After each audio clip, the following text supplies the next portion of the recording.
Pria terhormat tidak hidup dalam reaksi, tapi dalam renungan. Ia tidak terpancing oleh kata kasar, tidak meledak oleh kritik, dan tidak terseret oleh provokasi yang tak perlu. Ia tidak akan terburu-buru membalas, karena balasan paling rendah adalah yang didorong oleh ego, dan balasan paling tinggi adalah diam yang bijak. Ia paham satu hal yang sering dilupakan banyak orang. Kita tidak bisa mengendalikan apa yang orang katakan, tapi kita bisa mengendalikan bagaimana kita merespons. Orang bijak dalam ajaran Stoik berkata, bukan kejadian yang melukai kita, tapi tafsiran kita terhadap kejadian itu.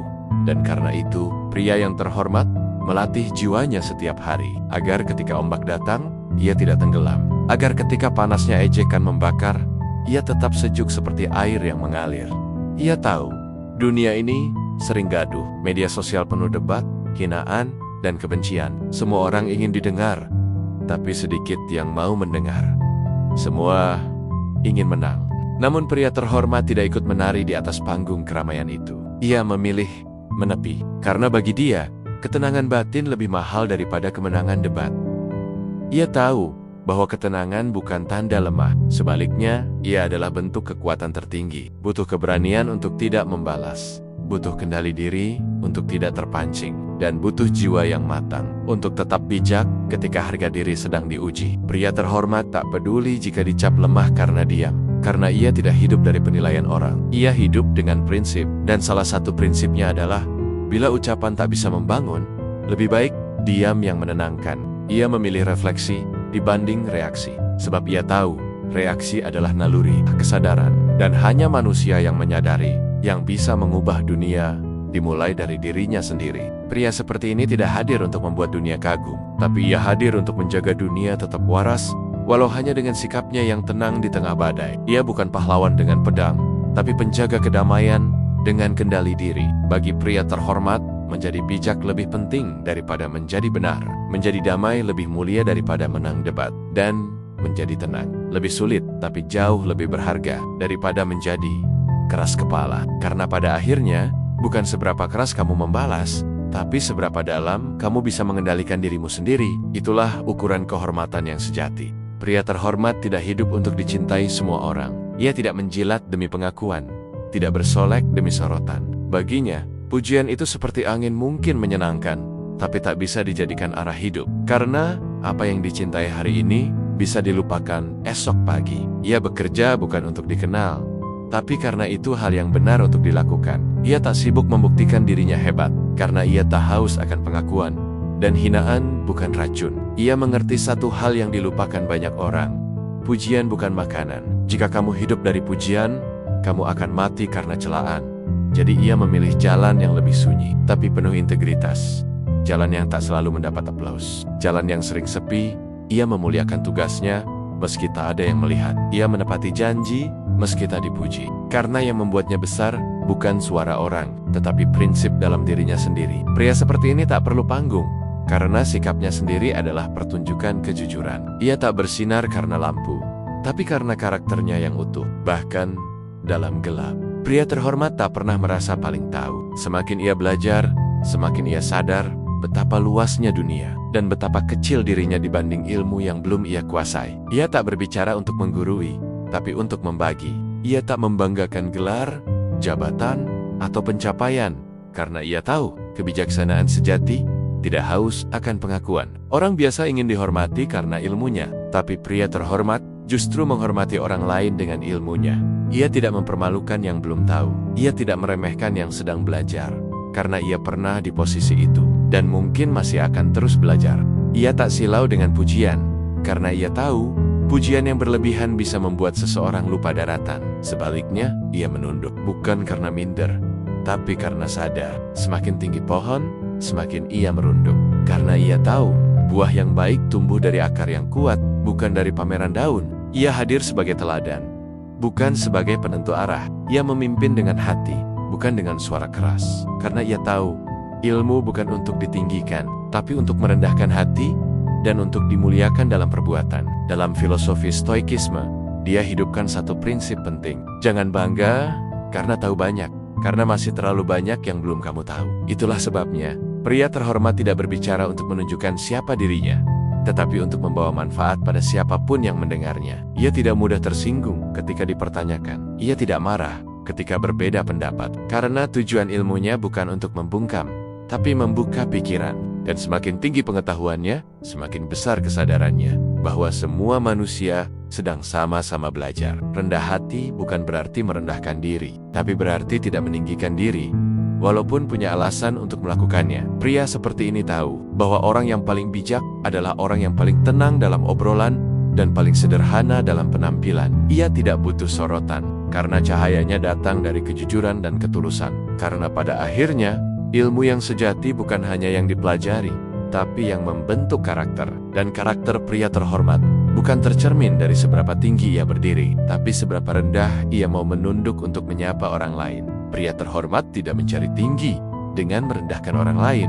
Ia tidak merasa besar karena mengecilkan yang lemah, tidak merasa benar dengan menunjuk salah, dan tidak merasa cerdas dengan menyindir mereka yang belum tahu. Ia mengerti bahwa mulut bisa jadi senjata, dan kata-kata bisa lebih tajam dari pedang. Maka ia memilih untuk tidak sembarangan bicara, karena ia tahu luka yang ditinggalkan oleh ucapan kadang tak bisa disembuhkan oleh permintaan maaf. Pria seperti ini tidak menyindir untuk terlihat unggul. Ia tidak menyebar gosip untuk merasa terhibur, dan ia tidak membandingkan untuk menilai derajat manusia, karena ia tahu kita semua sedang berjuang dalam hidup yang tidak mudah. Lalu untuk apa saling menjatuhkan? Ia memilih mengangkat, bukan menjatuhkan, mendorong, bukan menekan, membangun, bukan merusak. Ia tahu kekuatan sejati tidak datang dari dominasi, tapi dari kemampuan menahan diri ketika bisa menghancurkan. Dalam ajaran Stoik, ada satu prinsip yang ia genggam erat: bersikap adil dan baik, meskipun dunia tidak. Karena nilai diri bukan ditentukan oleh apa yang ia hadapi,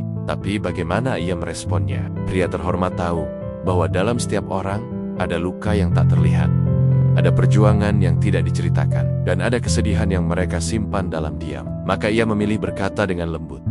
Meski bisa berkata keras, ia memilih mengerti. Meski bisa menghakimi, karena ia tahu menang dengan merendahkan orang lain bukan kemenangan, melainkan kegagalan memahami bahwa semua manusia layak dihormati.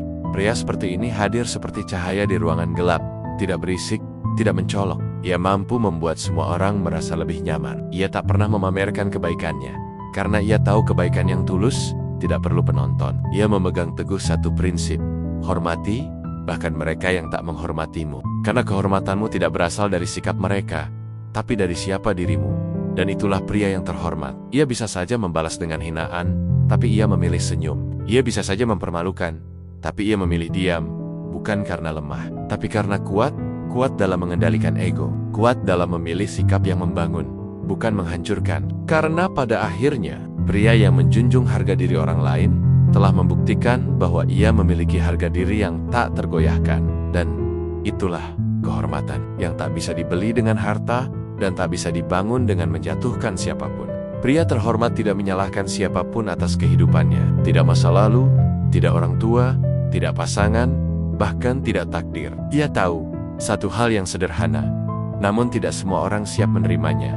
Hidupku adalah tanggung jawabku. Ia mungkin pernah dilukai, pernah gagal, pernah dijatuhkan, tapi ia tidak menjadikan itu alasan untuk menyerah. Ia tak sibuk menunjuk jari, karena ia sadar semakin banyak kamu menyalahkan, semakin sedikit kendali yang kamu miliki. Filosofi Stoik mengajarkan, kamu tidak bisa mengontrol angin, tapi kamu bisa menyesuaikan layar. Dan ia hidup dalam prinsip itu. Ia tak menunggu kondisi ideal. Ia bergerak dalam ketidaksempurnaan.